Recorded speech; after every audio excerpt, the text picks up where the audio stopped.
presented by Preeti Films। बोला बोला देवघर वाले बाबा की।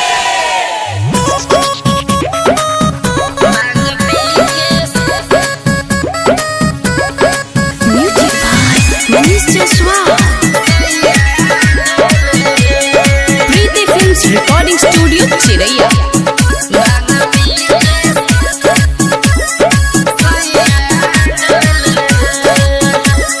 धरस जब कामर सैया जी बढ़ जाए पामर सैया जी सजद के गेरुआ रंगवा में बनले कंवरिया सैया जी भरल कंवरिया डोले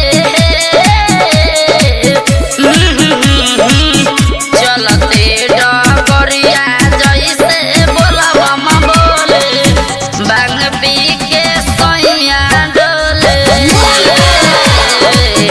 चलते डगरिया जैसे बोलबम बोले बांग पी के सैया डोले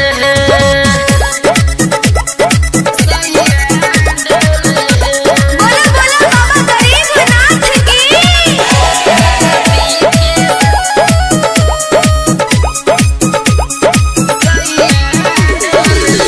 पातर पियावा मोर चलस नगरिया राम काने पर लेके कामर चलस डगरिया राम चलस डगरिया पहले बाबा में लागल बरुए खूब सेवा सानी सन हो कहले भोले बाबा दूर करिए सब परेशानी के न हो गांजा के पतैया डोले चलते डगरिया जैसे बोलबम बोले बांग पी के सैया डोले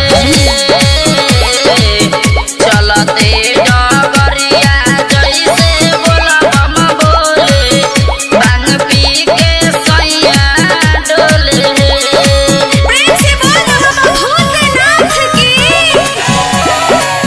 बांग पी के म्यूजिक बाय मनीष जसवाल।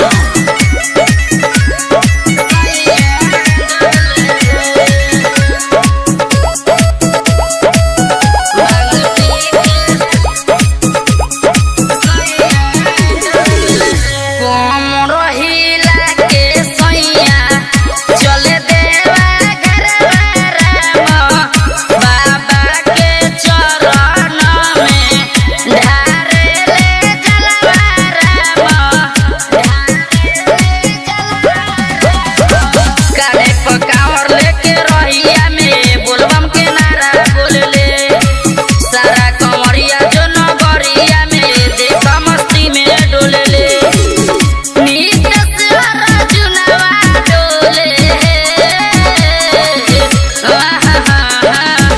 चलते डगरिया जैसे बोलबम बोले बांग पी के सैया डोले